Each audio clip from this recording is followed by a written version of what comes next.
حضرت جی 2 سجدوں کے درمیان نماز میں دعا پڑھی جا سکتی ہے؟ اللہم اغفر لی ورحمنی وعافنی ورزقنی، ایک قاری صاحب نے بتایا پڑھنے کا۔ جی ہاں آپ پڑھ سکتے ہیں، امام ہیں تو آپ نہ پڑھیں، کیونکہ امام کو نماز خفیف پڑھانی چاہیے، یہ حدیث ہے۔ آپ نوافل پڑھ رہے ہیں، فرائض پڑھ رہے ہیں، علیحدہ پڑھ رہے ہیں، سنتیں پڑھ رہے ہیں تو آپ ضرور پڑھیں، کوئی منع نہیں ہے۔ حضرت عشاء کی نماز کے فوراً بعد تہجد کی نماز پڑھ سکتا ہوں؟ اس بارے میں وضاحت۔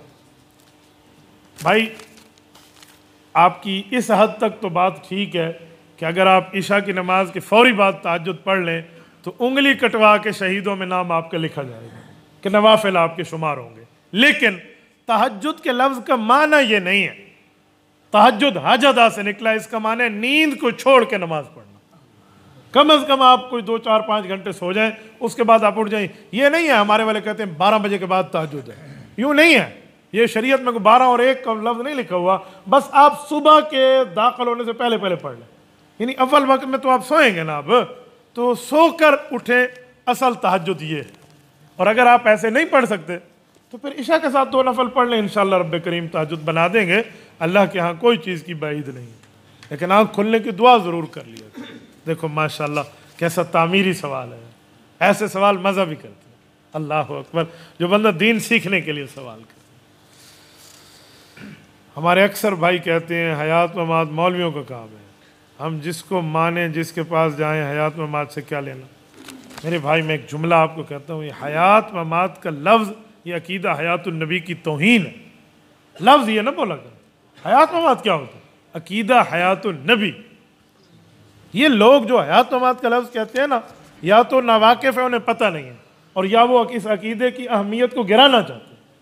اللہ معاف کرے، اللہ معاف کرے، کوئی یوں کہے ختم جاری کیا ہے اور وہ ختم نبوت نہ کہے، عقیدہ ختم نبوت نہ کہے، ختم کہے اور جاری کہے، جاری مرزائی مانتے ہیں، ختم مسلمان، ختم جاری کے چکر میں ہو، تو ہم نہیں کہیں گے تو ختم نبوت کی اہمیت کو گرا رہا ہے۔ تو اس طرح حیات ممات کا لفظ بول کے آپ عقیدہ حیات النبی کے لفظ کی اہمیت کو مت گرائیں۔ اور باقی یہ کام مولویوں کا ہے، بھائی عقیدہ صرف مولویوں کا ہوتا ہے، عقیدہ مولوی کا بھی ہے، غیر مولوی کا بھی ہے۔ عقیدہ حیات الانبیاء ہر اہل حق کا عقیدہ ہے، وہ مولوی ہے یا غیر مولوی۔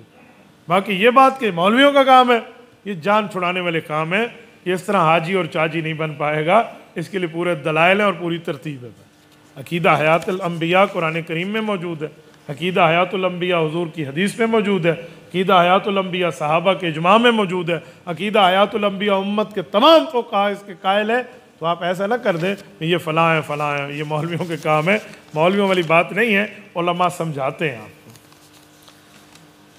ہمارے علاقے میں ایک عورت ہے، کہتی ہے کہ میرے پاس ایک جن ہے جس کا نام حاجی بابا ہے، جس کے ذریعے لوگوں کی بیماری حل کرتی ہے، لوگ اس کے پاس جاتے ہیں اور جن کام کرتے ہیں۔ پتہ نہیں، میں تو نہیں جانتا آپ کوئی حاجی بابا ان کے پاس ہے، باقی جنات کیا کام کرتے ہیں آپ مجھے بتائیں، جن سے آپ نے کیا لینا؟ کوئی جائز کام کرانا ہے تو بندے بھی کر سکتے ہیں، ناجائز کرانا ہے تو پھر جن بھی کرے تو ناجائز ہے۔ بھائی آپ کہیں مجھے اٹھا کے دے دو، یہ مجھے بھائی احمد شاہ بھی اٹھا کے دے سکتا ہے، جن کیوں اٹھائے؟ اور اگر میں کہوں اس کے جیب سے پیسے نکال کے دو تو وہ جن نکالے بھی حرام ہے۔ تو آپ جن سے کون سا کام کراتی ہیں ذرا بتائیں، کیا کام ہے؟ اگر جائز کام وہ جن سے کراتی ہے تو بالکل ٹھیک ہے، کوئی نہیں مسئلہ۔ کوئی ناجائز کام کراتی ہے، کوئی غلط کام کراتی ہے، تو پھر جو غلط کام کرے وہ جن کرے بھی غلط ہے، انسان کرے بھی غلط ہے۔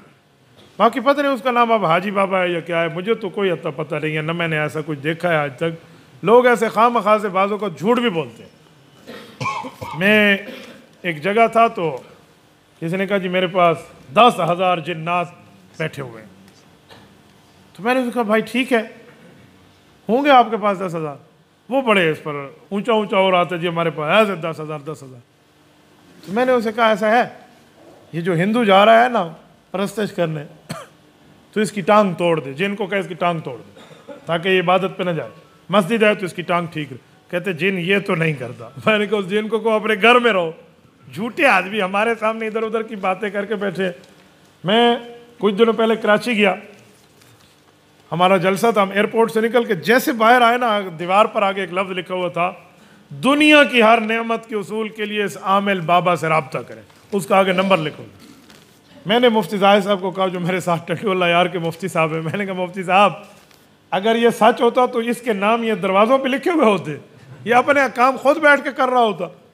تو ایسے لوگوں کو ہم خواہ سے گمراہ کرنے کے لیے بیٹھے ہوئے ہیں. تو آپ اس معاملے کو دیکھیں کہ حق ہے یا سچ ہے، کیا نہیں ہے، بات کھل جائے گی.